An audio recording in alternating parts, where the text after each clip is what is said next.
오늘 말씀의 제목은 장막과 승리의 복입니다.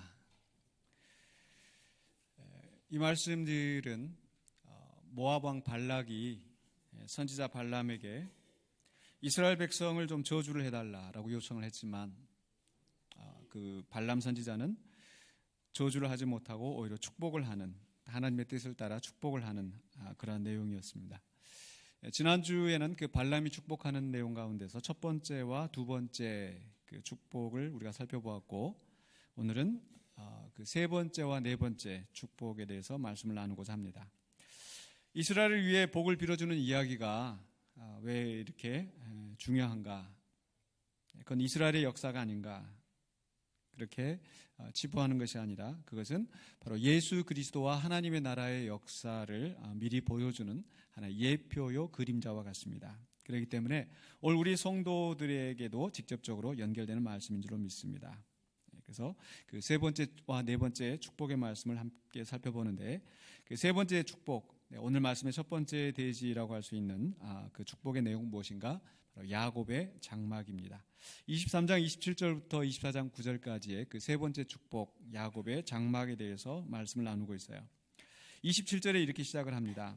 발락이 발람에게 또 이르되 오라, 내가 너를 다른 곳으로 인도하리니 내가 거기서 나를 위하여 그들을 저주하기를 하나님이 혹시 기뻐하시리라 하고, 그렇죠? 다른 곳으로 인도한다. 지금 이 발락이 발람을 여기저기 데리고 다니면서 지금 이제 저주를 해달라고 하고 있습니다. 첫 번째로는요, 22장 41절에 보면은 바알의 산당에 가서, 그러니까 그들이 섬기는 이 바알의 산당에 가서 저주를 하게 하는데, 바로 이 발람의 예언 가운데서 나오죠. 내가 바위 위에서 보니, 또 작은 산 위에서 보니까 이 백성들은 참으로 많다. 야곱의 티끌을 누가 셀 수 있으랴. 그래서 하나님이 크게 번성하게 하셨구나라고 하는 그런 축복이 있었고요. 두 번째로는 23장 13절에 보면은 그들을 달리 볼 곳으로 데려가겠다. 야, 이 사람들이 전체가 다 보이니까 기가 질려서 오히려 축복을 하고 있구나. 그래서 저 끄트머리로 데려가서 거기서 끝만 보여주면은 이제 저주를 하지 않을까 하고 데리고 가서 거기에서 이제 저주를 하게 했습니다. 그러나 이렇게 해도 저렇게 해도 발람은 여전히 축복할 수밖에 없는 건 하나님의 뜻이었습니다. 그래서 이제 세 번째로 또 다른 곳에 데려가서 저주를 하게 하면 혹시 효력이 있지 않을까 하고 데려갔는데, 그 데려간 곳이 어딘가? 28절입니다. 23장 28절에 발락이 발람을 인도하여 광야가 내려다 보이는 볼산 꼭대기에 이르니, 광야가 내려다 보이는 곳에 데리고 갔습니다. 왜 광야로 데리고 갔을까? 광야가 내려다 보이는 곳으로 데려갔을까 보면은 바로 24장 1절 하반부로 2절에서 이제 그 상황이 나옵니다. 그의 낯을 광야로 향하여 눈을 들어 이스라엘이 그 지파대로 천막 친 것을 보는데 그때 하나님의 영광이 그 위에 임하신지라. 그러니까 지금 광야가 내려다 보이는데 그 광야에 누가 있어요?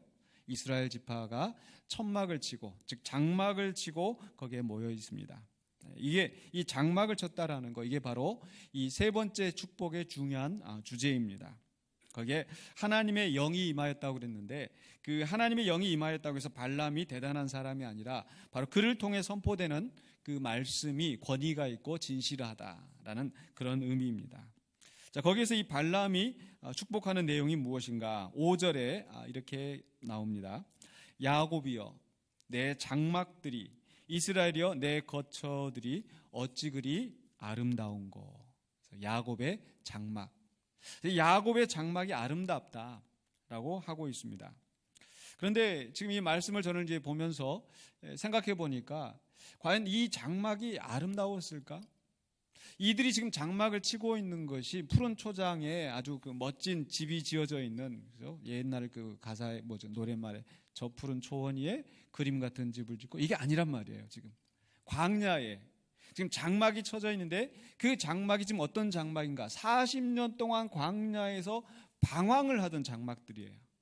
그러니까 다 지금 떨어진 거, 막 기웃기웃 누더기처럼 되어 있는 거, 기워서 색은 다 바래고 줄은 다 낡았고 하는 그런 장막이라는 거죠.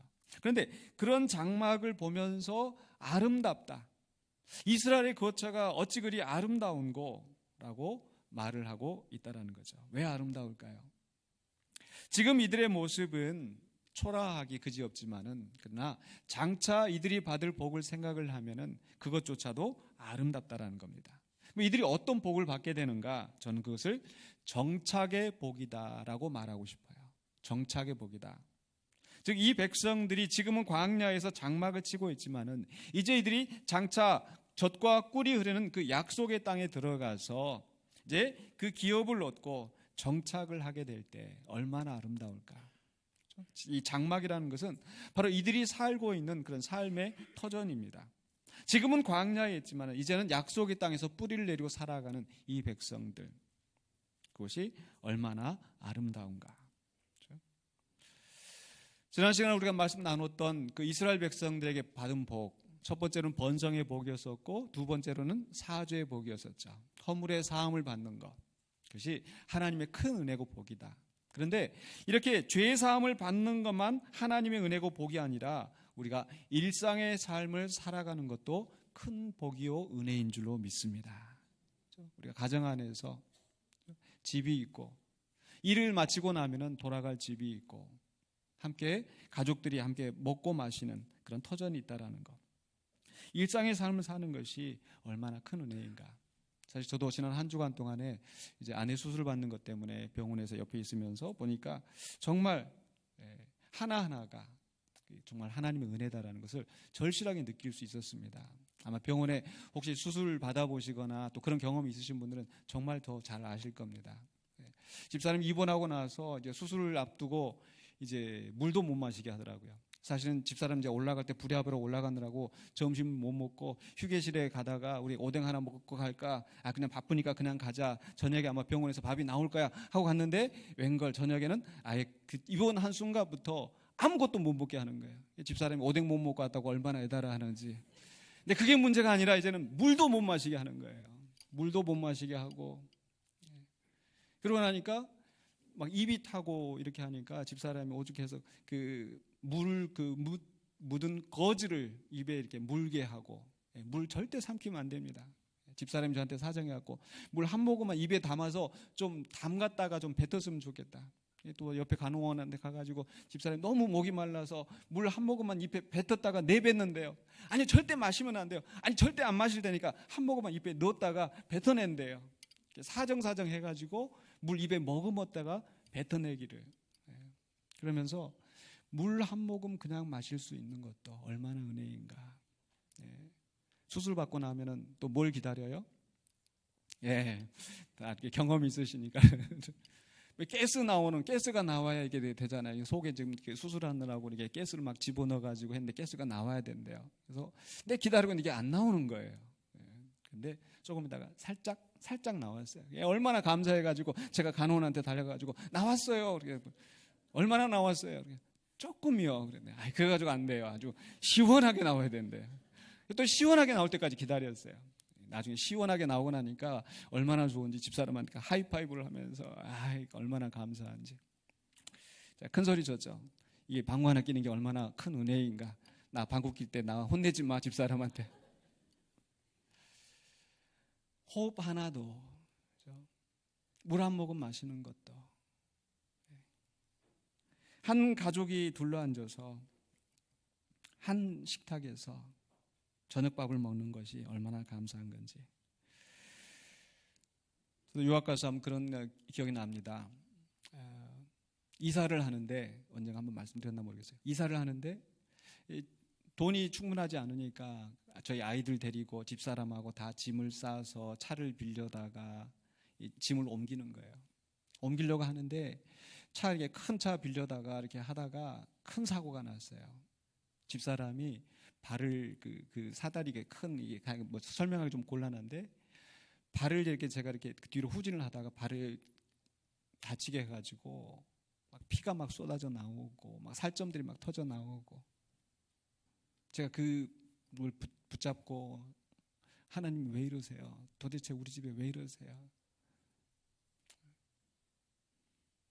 막 울면서 제가 막 이제 119 불러다가 병원에 해다가 제가 겨우 이렇게 꼬매가지고 다행히 저는 발목이 다 나간 줄 알았는데 그래서 뼈는 안 상했다. 그 말을 좀 듣고 얼마나 감사했는지. 그렇게 해서 놓고 집사람 병원에다가 데려다 놓고 저는 이제 애들 때문에 와서, 또는 차는 오늘 빌려왔으니까, 이삿짐 하느라고 차는 빌려왔으니까 이걸 가져다 줘야 되니까 오늘 이사는 해야 되는 거예요. 그래서 애들 데리고 이삿짐 꾸리고, 그리고 나서 이제 저녁에 이제 그 다음 퇴원해가지고 집사람 같이 있는데, 누워있고, 집사람 누워있고, 붕대는 감았지만 옆에 아이들이 다 이렇게 누워있으면서 그나마 이제 그 놀랬던 아이들이 안심이 돼가지고 겨우 웃으면서 이야기하면서 그러고 있는 거예요. 그런데 그 순간에 그게 얼마나 감사하든지, 한 가족이 한 집에 둘러앉아서 함께 이렇게 잠자는 것이 사실 자칫하면은 정말 어떻게 보면 생명을 잃을 수도 있었던 그런 위험한 순간. 그래서 모든 것이 사실은 하나님의 은혜라는 겁니다.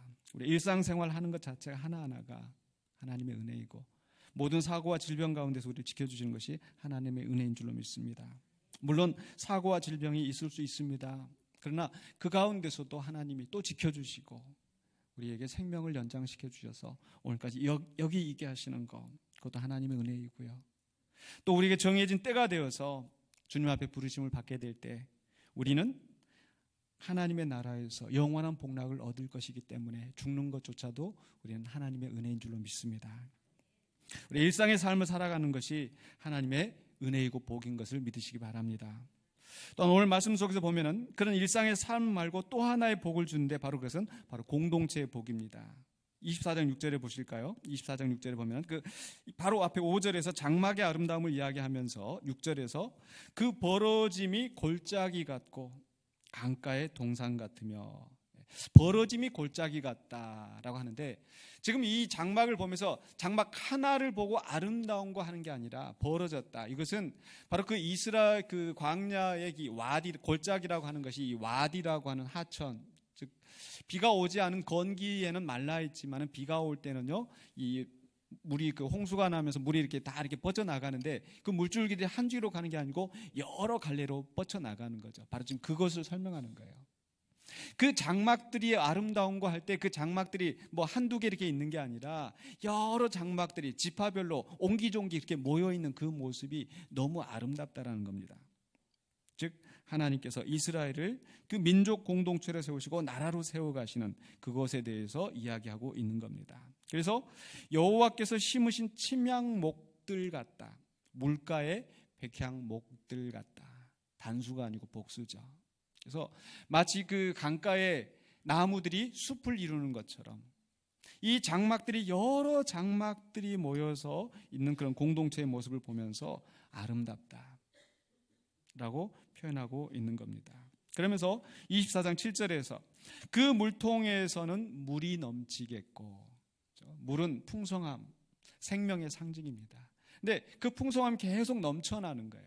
그리고 또 그 씨는 많은 물가에 있으리로다. 그렇죠? 그 나무에서 씨가 나와서 그 뿌리를 내린데, 그 물가에 뿌리를 내려서 또 그 물을 마시고 풍성하게 또 번성하게 되는, 번식하게 되는 그러한 모습이라는 겁니다. 하나님께서 이스라엘 민족을 택하시고 그들을 공동체로 세우시고 그들 가운데 풍성한 삶을 주실 것을 축복하는 겁니다. 그리고 나서 7절 하반부에 그의 왕이 아각보다 높으니 그의 나라가 흥왕하리로다. 아직 이스라엘 민족 가운데 왕이 없지만은 이제 그 가운데 왕이 나와서, 그리고 그 왕은 아각보다 높을 것이다. 이 아각이라고 하는 것은, 아각이라는 사람은 바로 이 아말렉 족속의 왕입니다.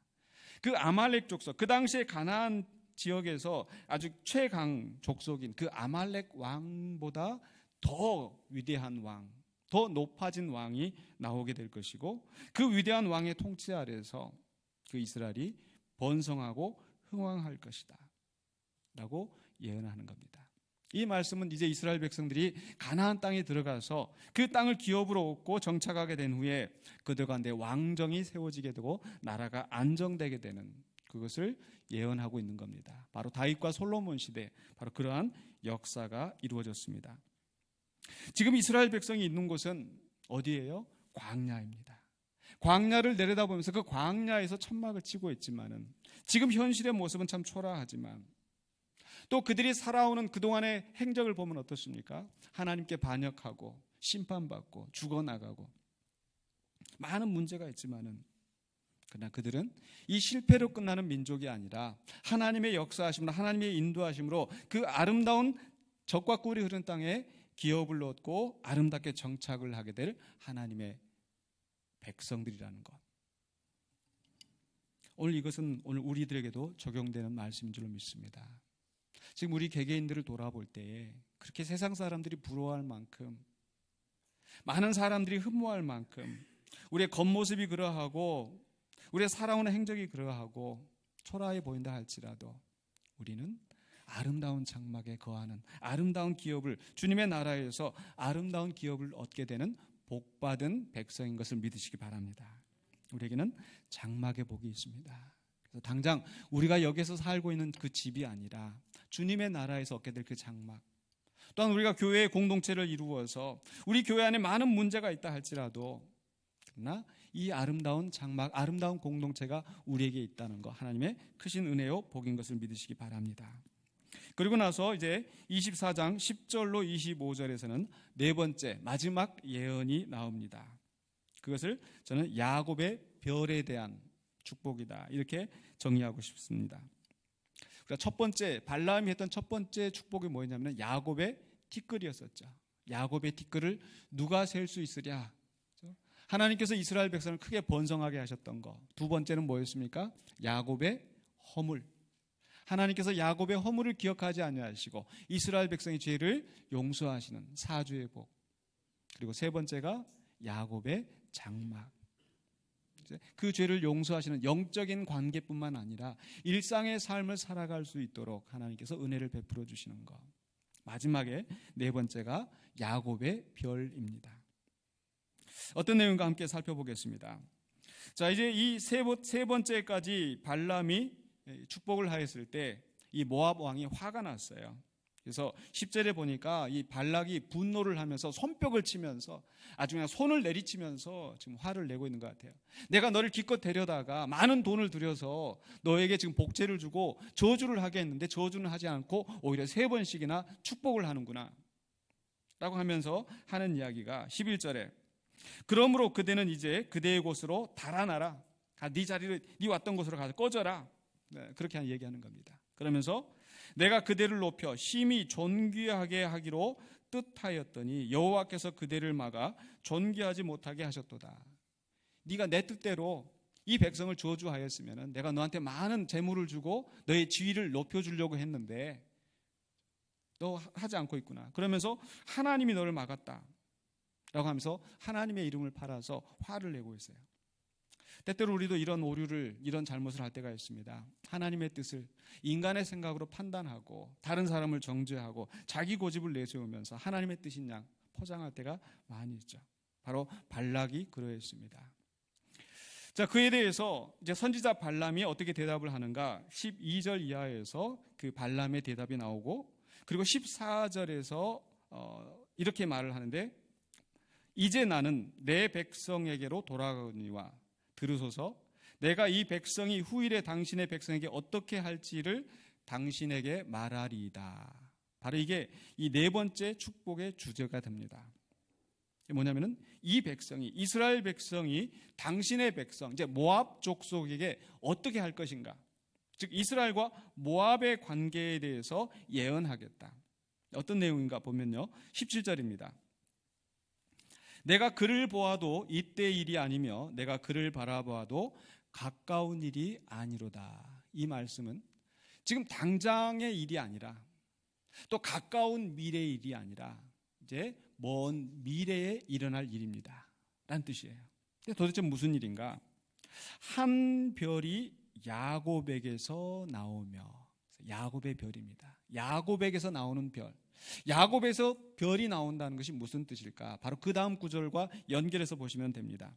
바로 그 다음에 한 규가 이스라엘에게서 일어나서, 그래서 이 규라고 하는 것은 바로 왕의 지팡이, 왕의 막대기입니다.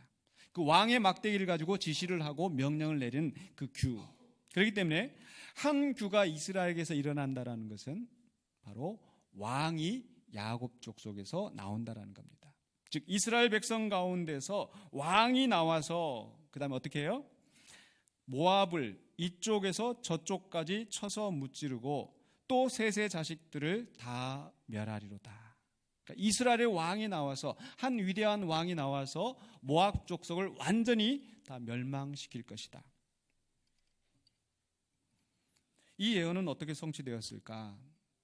바로 이 가까운 미래에 성취되지 않았습니다. 가까운 미래는 이스라엘 백성들이 바로 가나안 땅에 들어가서 무슨 일이 벌어졌냐면은 사사시대를 거치면서 350년 동안에 주변의 나라들에게 시달리면서 살아가는 거예요. 블레셋 족속에 시달리고 암몬 족속에 시달리고, 그 가운데 보면 모압 족속에 모압 왕이 이스라엘을 지배하였던 적도 있었어요. 그렇게 350년, 400년까지 시달리다가 다윗 왕 때에 드디어 이스라엘이 모압을 정복합니다. 사무엘하 8장 2절에 다윗이 또 모압을 쳐서 그들로 땅에 엎드리게 하고 줄로 재어 그 2줄 길이의 사람은 죽이고 1줄 길이의 사람은 살리니. 무슨 상황인지 아시겠죠? 그래서 이 다윗이 군대를 데리고 모압에 들어가서 키 큰 사람은 다 죽이고, 여기 보니까 키 큰 사람 다 돌아가실 분들 많이 있으십니다. 키 작은 사람만 겨우 살려놓은 거예요. 이렇게 해서 모압 사람들이 다윗의 종들이 되어 조공을 드리니라. 모압이 이스라엘의 지배 아래 놓이게 되었다는 거죠.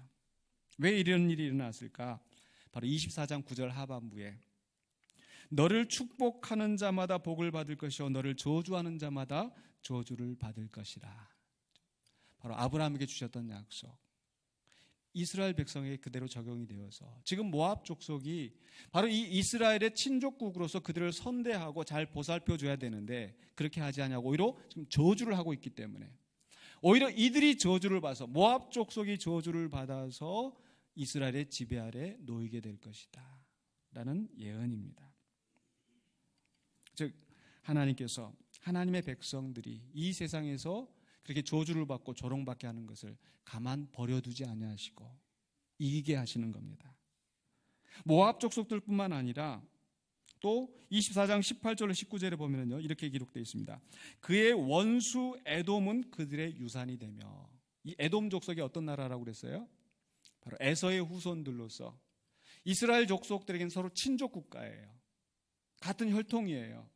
그런데 이 에돔 족속이 이스라엘이 그 길을 통과하게 해달라고 할 때 그 길을 열어주지 않고 오히려 칼을 들고 나와서 위협하면서 다 죽이겠다고 그렇게 했던 사람들입니다. 근데 그런 원수들이 나중에 어떻게 된다고요? 이스라엘의 지배 아래 놓이게 된다.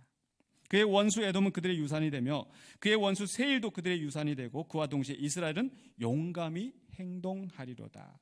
그것을 이 오바댜서, 성경에 오바댜라는 게 있어요. 발음도 잘 안 되는데 거기 보면 야곱은 불이 되고 에돔은 지푸라기가 될 것이다. 굉장히 중요한 예언의 하나입니다. 그래서 이 원수진 에돔 족속도 그 지배 아래에 받게 될 것이다. 계속해서 민수기 24장 19절에 주권자가 야곱에게서 나서 남은 자들을 그 성읍에서 멸절하리로다. 주권자가 야곱에게서 나서, 아까 한별, 한규, 바로 한 왕이 나서 에돔을 지배하게 될 것이다. 역시 이것도 사무엘하 8장에서 다윗이 그 에돔 족속을 정복한 사건으로 성취되었습니다.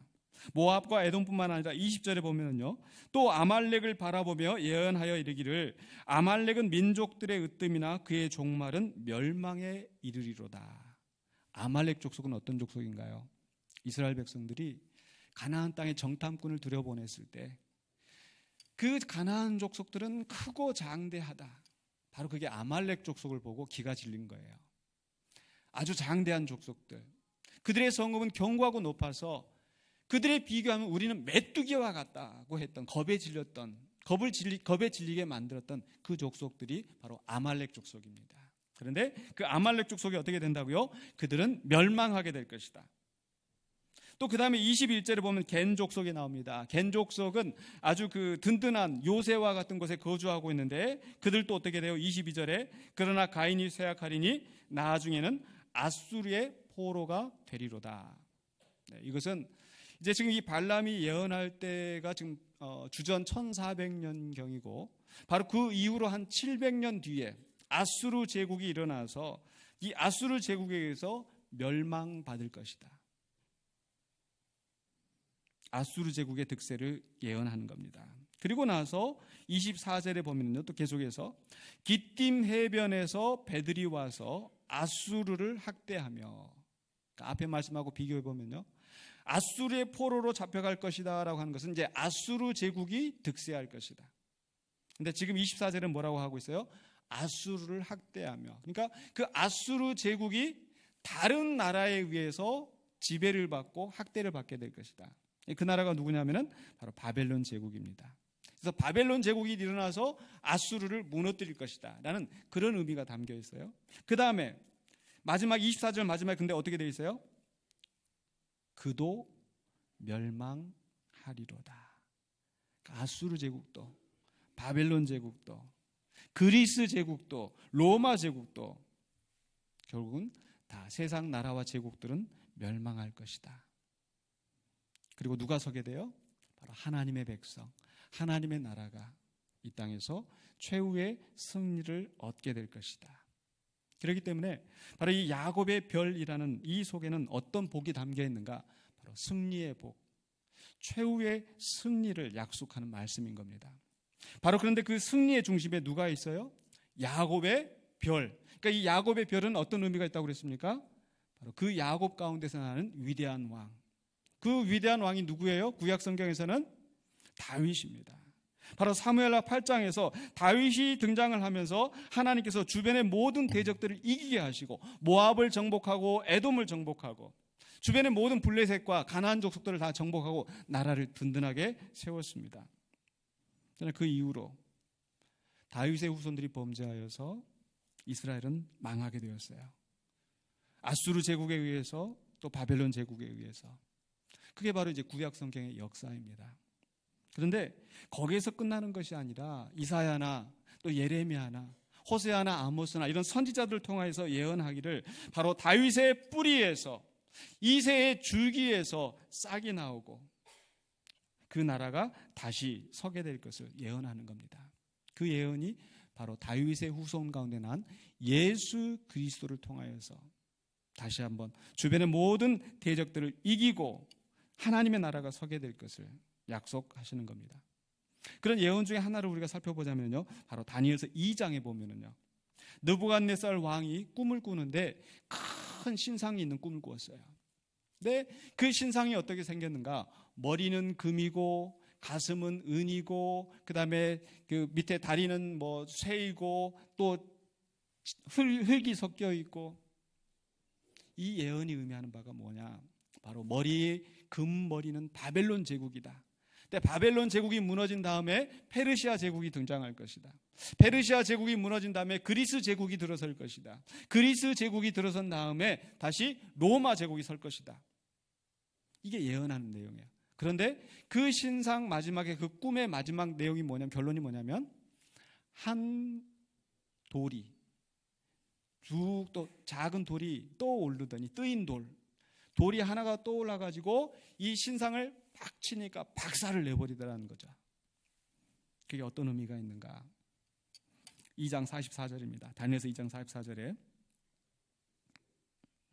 이 여러 왕들의 시대에 하늘의 하나님이 한 나라를 세우시리니 이것은 영원히 망하지도 아니할 것이요 그 국권이 다른 백성에게로 돌아가지도 아니할 것이요 도리어 이 모든 나라를 쳐서 멸망시키고 영원히 설 것이라. 아멘. 지금 세상은 세상의 제국의 권세들이 지배를 하고 또 그것이 다른 나라가 등장하고 또 다른 나라가 서게 되지만, 그렇죠? 그게 세계사의 역사인 겁니다. 그냥 성경에서 하는 허무맹랑한 얘기가 아니라 이 세계사에서 이미 이루어진 일들이에요. 그런데 그 나라가 영원하지 않다라는 겁니다. 여러분, 이 세계의 역사에서 어느 나라가 영원합니까?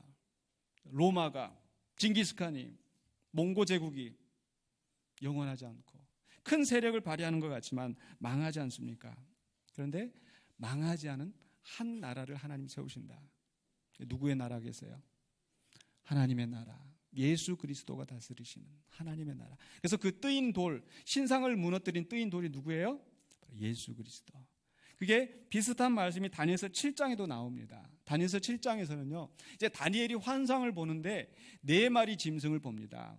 첫 짐승은 사자인데 독수리 날개를 달고 있는, 저 사자가 동물의 왕인데 거기다가 날개까지, 독수리 날개까지 달고 있으니까 얼마나 힘이 세겠어요. 바로 바벨론 제국을 예언하는 거고요. 또 그 다음에 두 번째 짐승은 곰인데 갈빗대를 입에 3개 문 곰. 또 그 다음에 세 번째는 또 무서운 그 표범. 네 번째로는 뭔지 알 수 없는 그 무서운 짐승. 바로 이 제국들이 계속 바뀌게 될 것을 예언하면서, 그리고 나서 13절로 14절에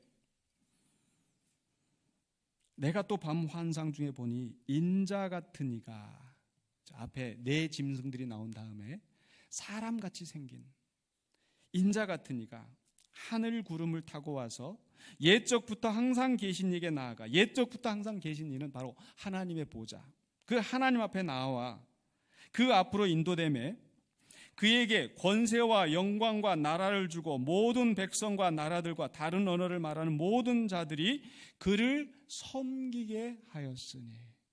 세상 모든 나라들이 바로 이제 예수 그리스도 앞에 머리를 숙이고 만왕의 왕 만주의 주로 높이게 될 그 날을 바로 다니엘서가 이야기하는 겁니다.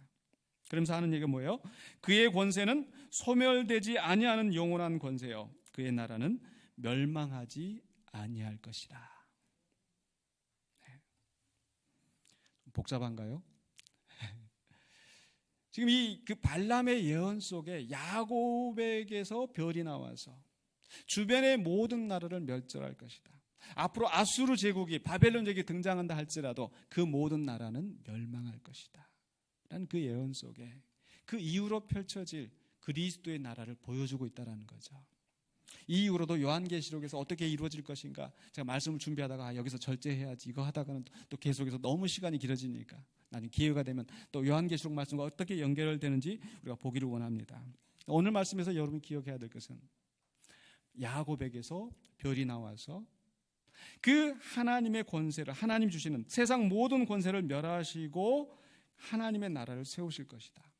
바로 최후의 승리를 그 백성들이 얻게 된다는 겁니다.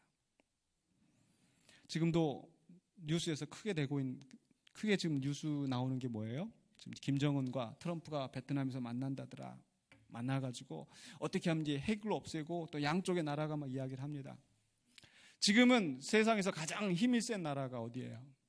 미국이지만, 그러나 몇십 년 후에 또는 많은 시간이 지난 후에 어쩌면 과거의 역사가 그러했듯이 사람들이 이제 미국에 대해서 별로 기억하지 않을 그때가 올 수도 있습니다. 세상의 권세는 영원하지 않습니다. 김정은이가 하는 말이 이번에 이제 핵을 이게 없애고 하는 거. 그래서 우리 아이들이 핵이 있는 그런 핵을 안고 살아가기를 원치 않는다. 과연 그게 이루어지기를 간절히 바라지만, 설사 북한에서 핵이 없어진다 할지라도 이 세상 나라에서는 온갖 위험과 테러와 재난과 이것들이 끊이지 않을 것입니다. 그러나 그 모든 것들이 다 사라지고 멸망당하고 오직 주님의 나라가 서게 될 것을 저는 믿습니다. 오늘 우리 찬양대가 찬양했던 것처럼 이곳에 생명샘 솟아나 눈물 골짝 지나갈 때에, 지금 우리가 살아가고 있는 이 삶이 눈물 골짝을 지나가는 삶이지만 마치 이스라엘 백성들이 애굽에서 나와서 광야를 지나면서 눈물 골짝을 지나가면서 때로는 외적들에게 시달리면서 때로는 자신들의 죄로 말미암아서 심판을 받지만은, 그러나 장차 그들이 약속의 땅에 들어갈 것을 바라보는 것처럼 우리도 역시 이 땅에서 살아가는 동안에 눈물 골짝을 지나가지만은 그러나 우리는 머지않아서 열매 맺히고 웃음소리가 넘쳐나는 그날이 오게 될 줄 믿습니다. 그러할 때에 우리가 그 웃는 그 자리에 있게 되기를 원합니다. 어떤 사람들이요?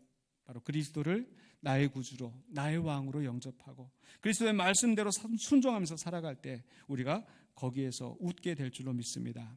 그러나 그리스도를 거부하고 예수 그리스도를 인정하지 않고 자기 뜻대로, 자기 생각대로, 세상의 방식대로 살아가는 사람들은 바로 그 날이 왔을 때에 바로 오늘 말씀 속에서 모든 나라가 멸절하리라 했던 그 멸망당하는 거기에 서게 된다는 것입니다. 이제 말씀을 마무리하겠습니다. 야곱의 장막, 일상의 삶 속에서 하나님께서 우리를 보호하시고 우리가 이 삶을 살아갈 수 있도록 베풀으신 하나님의 큰 은혜가 우리에게 있는 줄로 믿습니다. 또한 우리 각자가 개인적으로 사는 것이 아니라 우리 교회 공동체를 허락하셔서 그리고 그 교회의 머리가 예수 그리스도가 되셔서 우리를 지키시고 보호하시며 마지막 때에 온 세상의 모든 권세를 멸하시고 주님의 나라를 이 땅에 세우실 줄로 믿습니다. 그 나라를 바라보면서 그리스도를 따르면서 최후의 승리를 얻으시는 저와 여러분이 되시기를 주의 이름으로 간절히 축원합니다. 기도하겠습니다.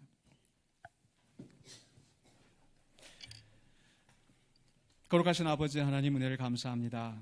오늘 주의 말씀을 생각하며 야곱의 장막을, 야곱의 벼를 하나님께서 복 주시고 크신 은혜를 베풀으셨던 그 놀라운 은혜를 생각합니다. 오늘 우리가 이 땅을 살아가면서 어렵고 힘든 삶이 있다 할지라도 낙심하지 아니하고 오늘 주님께서 이루시는 그 최후의 승리를 바라보면서 순종하면서 나아가는 우리 모두가 되게 하여 주시옵소서. 예수 그리스도 이름으로 간절히 기도하옵나이다. 아멘.